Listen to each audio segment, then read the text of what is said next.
ICC champions trophy पर हमारी खास पेशकश फिर बनेंगे चैंपियन में आपका बहुत बहुत स्वागत है। एक और आईसीसी टूर्नामेंट सामने है और टीम इंडिया के फैंस एक बार फिर उम्मीदों से भर गए हैं कि कप्तान रोहित शर्मा और विराट कोहली एक बार फिर फैंस को झूमने का मौका देंगे। ये मौका फिर मिलने वाला है और इस पूरे डिस्कशन पर हम डिस्कशन करेंगे और इस पर हमारे साथ हमारे विशेष संवाददाता दिलीप काप से भी जुड़े हैं। बहुत बहुत स्वागत करते हैं दिलीप आपका। Thank you very much Lalit. तो चलिए इस पर हम चर्चा करेंगे, लेकिन इस चैंपियनशिप के शुरू होने से पहले ही टीम इंडिया को एक तगड़ा बड़ा झटका लगा है। टीम के जो चैंपियन बॉलर थे जसप्रीत बुमराह, बुमराह, जिनको आप जानते हैं चैंपियंस ट्रॉफी से बाहर हो गए। उनकी पीठ में लगी चोट तय वक्त तक ठीक नहीं हो पाई। कल रात तक बीसीसीआई को प्लेइंग स्क्वाड की लिस्ट भी सौंपनी थी। ऐसे में बिना बुमराह की ये टीम बनाई गई है। ऑस्ट्रेलिया दौरे पर बुमराह को इंजरी हुई थी, उनकी जगह हर्षित राणा को टीम में शामिल किया गया। तो उनके रिप्लेसमेंट की बात करें हर्षित राणा, तो उनकी जगह हर्षित राणा अब टीम में खेलेंगे।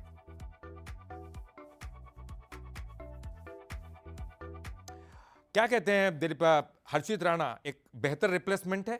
बुमराह की कमी तो खैर बहुत ज्यादा खलेगी। देखिए, बुमराह का रिप्लेसमेंट कोई हो नहीं सकता।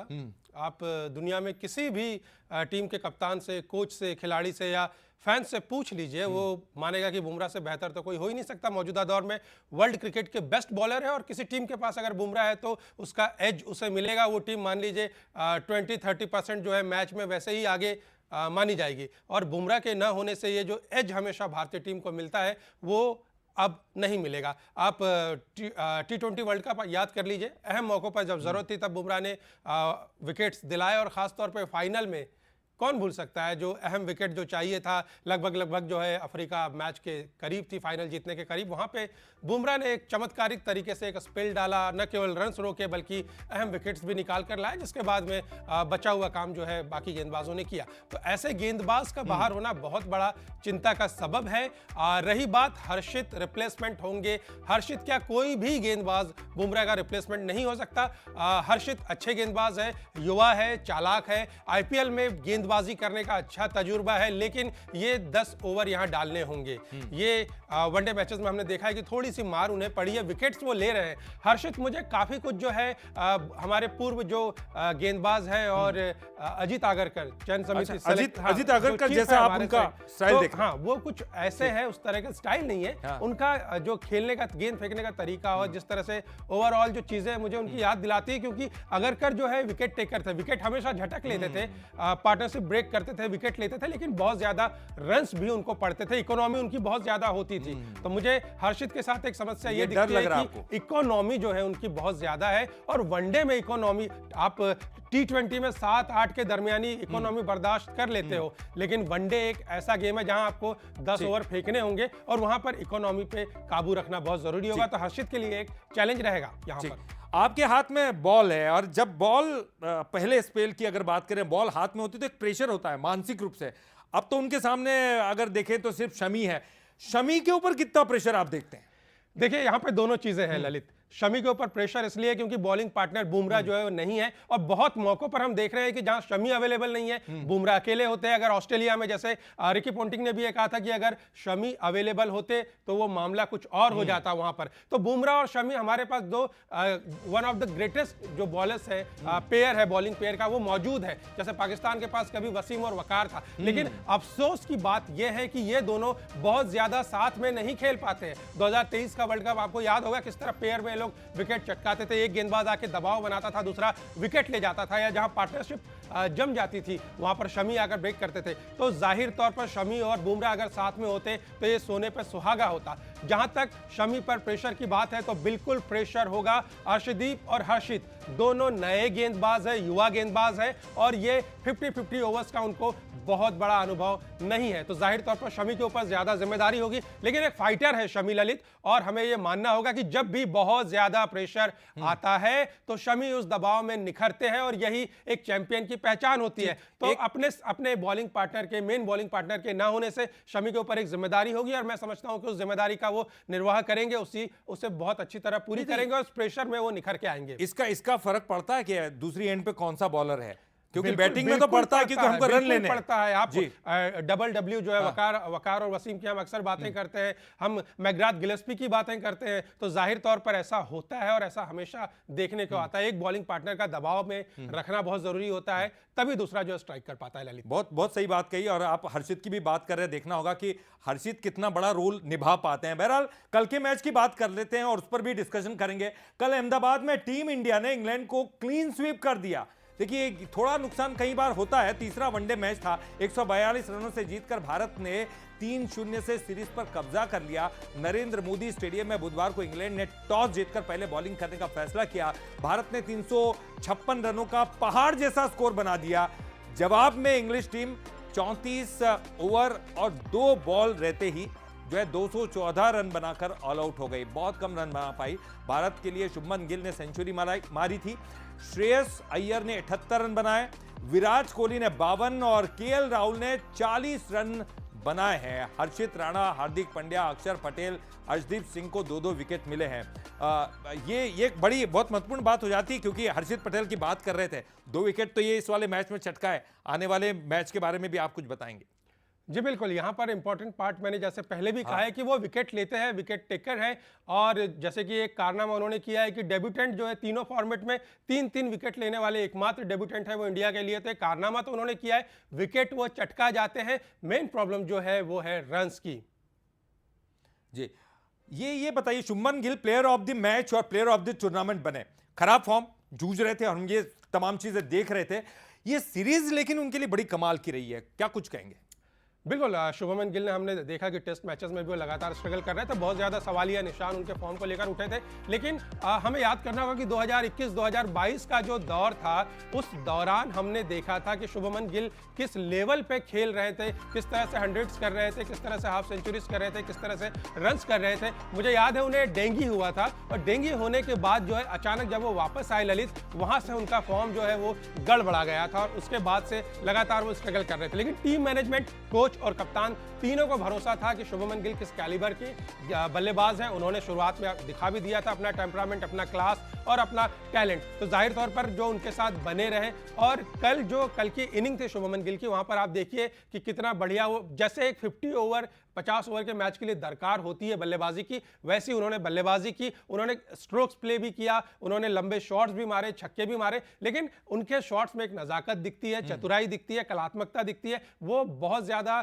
जिसे कहते हैं कि सुपर पावर जैसे होते हैं ना, सुपर हीरो टाइप स्ट्रोक्स, वो नहीं मारते कि मार के एकदम गेंद का भरता बना दिया, वैसा नहीं। उनके बल्लेबाजी देखने में बहुत आनंद आता है। और एक खास बात हम लगातार चर्चा भी कर रहे थे कि फॉर्म में कैसे लौटेंगे रोहित और विराट।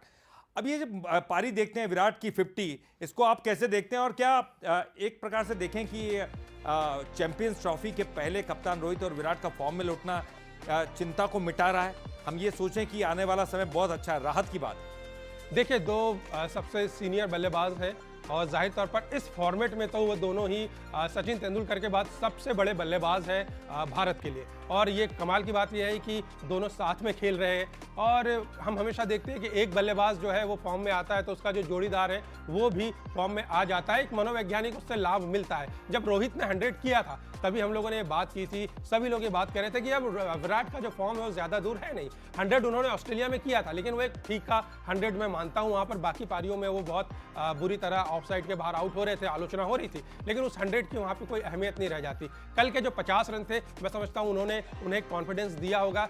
उस लेवल के खिलाड़ी है विराट कोहली, जहाँ पर उन्हें कुछ करने की ज़रूरत नहीं है कि ये कहना कि उसे फॉर्म में वापस आने के लिए बहुत मेहनत करनी पड़ेगी। वो एक तरह से बैड लक उनका चल रहा था, बैड फेस चल रहा था। कल के 50 रन जो है बहुत इंपॉर्टेंट है, लेकिन मैं समझता था कि वो उसे 100 में तब्दील करेंगे, लेकिन आदिल जो है वो कहीं ना कहीं उन्हें फंसा लेते। कहीं कल प्रॉब्लम उनके सामने आई और वो 50 करने के बाद आउट हुए। लेकिन वो 100 होता तो जाहिर तौर पर बहुत मजा आता। लेकिन हम समझ सकते हैं कि विराट फॉर्म में है, रोहित ऑलरेडी फॉर्म में आ चुके हैं, तो चैंपियंस ट्रॉफी से पहले बहुत अच्छी बात। ये आपने सही बात की। और विराट और जो अगर रोहित की बात करें, मैच के लिए कितने इंपॉर्टेंट उनके रन होते हैं ये तो जरूरी है। लेकिन फैंस जब भी सामने आते हैं स्टेडियम में, देखना चाहते हैं कि जबरदस्त 50 बनाए, 100 बनाए और बड़े बड़े शॉट खेले। ये इंपॉर्टेंट है और फैंस तो चाहते ही हैं। बिल्कुल बहुत टैलेंटेड प्लेयर्स है टीम इंडिया के पास, बहुत अच्छे बल्लेबाज है, लेकिन विराट और रोहित कोहली जो है वो एक तरह से एक स्टेटमेंट है इस गेम का, इस खेल के लिए एक स्टेटमेंट देते हैं। उनका फॉर्म में आना, उनका खेलना, उनका स्टेडियम में मौजूद होना, उनका ग्राउंड पर एक्टिव होना, अच्छा परफॉर्म करना, ये बहुत मायने रखता है ओवरऑल गेम के लिए। गेम के साथ साथ अपनी एक मार्केट मनी भी जुड़ी होती है, प्राइस जुड़ी होती है, बाजार जुड़ा होता है, और जाहिर तौर पर युवा बल्लेबाज, युवा प्लेयर्स तो आगे आएंगे ही। ये बड़े खिलाड़ी हैं, तो इनका चलना, इनका अच्छा खेलना ये मार्केट के लिए भी बहुत, और बाकी के खिलाड़ियों को भी प्रेरित करते हैं जाहिर तौर पर। और बात चली श्रेयस अय्यर की भी कर लेते हैं। श्रेयस अय्यर की अगर बात करें, किस तरह का उनके परफॉर्मेंस को आप देख रहे हैं, क्योंकि तीनों मैच में कमाल की बैटिंग की है, और अगर वो भी लगातार साथ देते रहे तो फिर कमाल ही हो जाएगा। श्रेयस को देखकर ललित मुझे काफ़ी कुछ हार्दिक की याद आती है। लास्ट ईयर जिस तरह से हार्दिक के साथ हुआ था कि उन्हें चैलेंजेस झेलने पड़े थे, ट्रोल किया जा रहा था बहुत ज़्यादा उन्हें, और आखिरकार चीज़ें बहुत ही चमत्कारिक तरीके से उनके पक्ष में आई, बहुत चमत्कारिक तरीके से उनके पक्ष में आई, बदली चीज़ें और वो चैंपियन बनकर लौटे। श्रेयस अय्यर को भी कॉन्ट्रैक्ट से बाहर कर दिया गया था, जो सेंट्रल कॉन्ट्रैक्ट होता है बीसीसीआई का। बहुत सारे उन्हें भी ट्रोल्स किया गया सोशल मीडिया पे, तमाम तरह के लांछन उन पर लगाए गए, अनप्रोफेशनल होने की बात की जाने लगी थी श्रेयस अय्यर के, लेकिन वो बहुत बढ़िया प्लेयर है। और जिस तरह से 50 ओवर वर्ल्ड कप में उन्होंने बल्लेबाजी की थी, सभी को याद होगा, कमाल की बल्लेबाजी थी। और विराट कोहली के बाद सबसे इंपैक्टफुल बल्लेबाज, विराट और रोहित के बाद उस टूर्नामेंट में जो है वो श्रेयस अय्यर थे। बुरा सा उनका एक फेज आया, लेकिन इस सीरीज में जिस तरह से उन्होंने रन किए हैं, 44, 78, ये काफी 78, तो बहुत बढ़िया वो टच में है, और मैं समझता हूं कि चैंपियंस ट्रॉफी में भी वो इसी फॉर्म के साथ जाएंगे। जी, ये बहुत महत्वपूर्ण हो जाता है। दिलीप भी बता रहे हैं कि जो हमारे खिलाड़ी है वो लगातार अच्छा प्रदर्शन कर रहे हैं, और राहत की बात है कि वो जो फॉर्म में नहीं थे वो भी अब फॉर्म में दिखाई दे रहे हैं। बहरहाल चलिए अब पूरी टीम की बात कर लेते हैं। चैंपियंस ट्रॉफी 2025 के लिए इंडिया की स्क्वाड कौन कौन सी है, वो कौन कौन से धुरंधर खिलाड़ी हैं जो प्रदर्शन करने वाले। देखिए आपके टेलीविजन स्क्रीन पर तमाम नाम, रोहित शर्मा जो कि कप्तान है, शुभमन गिल उप कप्तान के रूप में, विराट कोहली है, श्रेयस अय्यर है, केएल राहुल है wicket keeper, Rishabh Pant wicket keeper, Hardik Pandya भी यहां पर है, और साथ ही साथ रविंद्र जडेजा, अक्षर पटेल, एक के बाद एक नाम, वाशिंगटन सुंदर, हर्षित राणा, मोहम्मद शमी, अर्शदीप सिंह, वरुण चक्रवर्ती, कुलदीप यादव। क्या कुछ कहेंगे दिलीप? ये तमाम जो नाम है बड़ा कद्दावर, और लग रहा है कि एक जबरदस्त टीम यहां पर दिखाई दे रही है। ये नाम आप मुझे जितनी बार भी दिखाएंगे, जाहिर तौर पर एक से बढ़कर एक इसमें बल्लेबाज है, गेंदबाज है, ऑलराउंडर्स है, और बहुत ही सक्सेसफुल करियर इन सभी का रहा है। लेकिन मैं बार बार इसमें एक शख्स की कमी महसूस करता हूं, और हर कोई व्यक्ति उसकी कमी महसूस करेंगे, वो है जसप्रीत बुमराह। बुमराह अगर यहाँ पर होते ललित, तो ये टीम जो है वो पूरी तरह से मैं कहूंगा कि बहुत बड़ी दावेदार थी इस टूर्नामेंट के लिए, अभी भी है, और मैं समझता हूं कि हर्षित इस जिम्मेदारी को निभाएंगे, और जो कमी है बुमराह की उसे पूरा करेंगे अपने सीनियर पार्टनर शमी के साथ। और अर्शदीप, हर्षित दोनों युवा गेंदबाज जो है। ये तो फास्ट बॉलर की बात हो गई है, हर्षित की भी बात आपने कर ली, लेकिन स्पिनर्स की बात करें, 5-5 स्पिनर्स है इस टीम में। दुबई में कितना इनका कमाल दिख पाएगा? कप्तान रोहित शर्मा जो है वो अपने स्पिनर्स पे बहुत ज़्यादा भरोसा करते हैं। जब T20 वर्ल्ड कप में वो अमेरिका लेकर गए थे अपने इतने सारे एक्सपर्ट स्पिनर्स को साथ में, तब भी सवाल उठे थे कि यार इतने सारे स्पिनर्स क्या करेंगे वहाँ पर जाकर। हम तब भी कह रहे थे कि भाई कैरेबियन पिचेस पे इंडिया अपने इंपॉर्टेंट मैचेस खेलेगी, इंपॉर्टेंट नॉक्स वहाँ पर आएंगे, तो जाहिर तौर पर वहाँ पर स्लो पिचेस है, वहाँ पर स्पिनर्स जो है काम आएंगे। तो जाहिर तौर पर तब जो है स्पिनर्स ने पूरा माहौल बदल दिया था भारतीय टीम के लिए।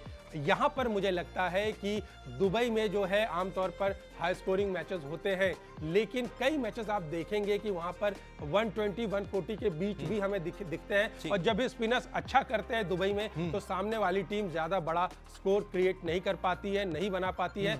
और जब बाद में आप गेंदबाजी करते हैं तब भी मैच को फंसाने की कुव्वत जो है स्पिनर्स वहां पर रखते हैं। खासकर जिस तरह से मैचेस ये आगे बढ़ेंगे दुबई में, वहां पर देखना होगा भारत के मैचेस ये स्पिनर्स कितना। लेकिन ये तमाम स्पिनर एक साथ तो नहीं खेल पाएंगे दिलीप? नहीं, बिल्कुल 5 स्पिनर्स तो लेकर गए हैं, उसमें से मेरे ख्याल से 3 स्पिनर्स हमेशा होंगे। अक्षर पटेल की जगह मैं समझता हूं कि यहां पर बनेगी।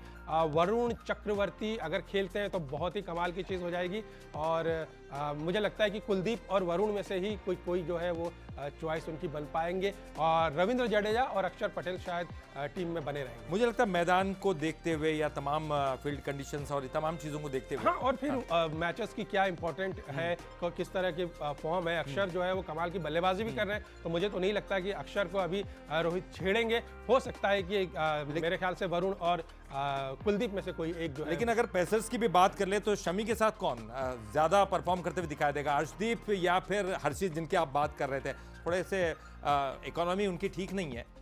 शमी के साथ मैं समझता हूं कि बेहतर इकोनॉमी के साथ अर्शदीप परफॉर्म करेंगे। अर्शदीप के पास काबिलियत है कि वो जो है रन्स पर अंकुश लगा देते हैं, ब्रेक लगा देते हैं, और वेरिएशन उनके पास बहुत ज़्यादा है। अर्शदीप सिंह के पास बहुत ज़्यादा वेरिएशन है। तो जहां 10 ओवर के मैचेस की बात आएगी, 10 ओवर के स्पेल की बात आएगी, वनडे मैच में मैं समझता हूं कि अर्शदीप ज़्यादा बेहतर पार्टनर साबित होंगे शमी के लिए। और हर्षित जो है, जैसी उनकी आदत है स्ट्राइक करने की, तो ज़रूरी मौक़ों पर स्ट्राइक करेंगे, ऐसी हम उम्मीद रख सकते हैं। लेकिन मेरे ख्याल से शमी के साथ अर्शदीप जो है उनके लिए एक ड्रीम टूर्नामेंट होने जा रहा है। लेकिन एक युवा जो ब्रिगेड हमारी दिखाई दे रही है बहुत शानदार है। आप बिल्कुल सबकी चर्चा कर रहे हो, आपने सबके बारे में बताया, 5 स्पिनर्स और ये जो अपने पेसर्स है, ये भी हालांकि ठीक है बुमराह की कमी हमको खलेगी, लेकिन इसके बावजूद शमी है, अर्शदीप है और हर्षित ये कमाल करते हुए दिखाई देंगे।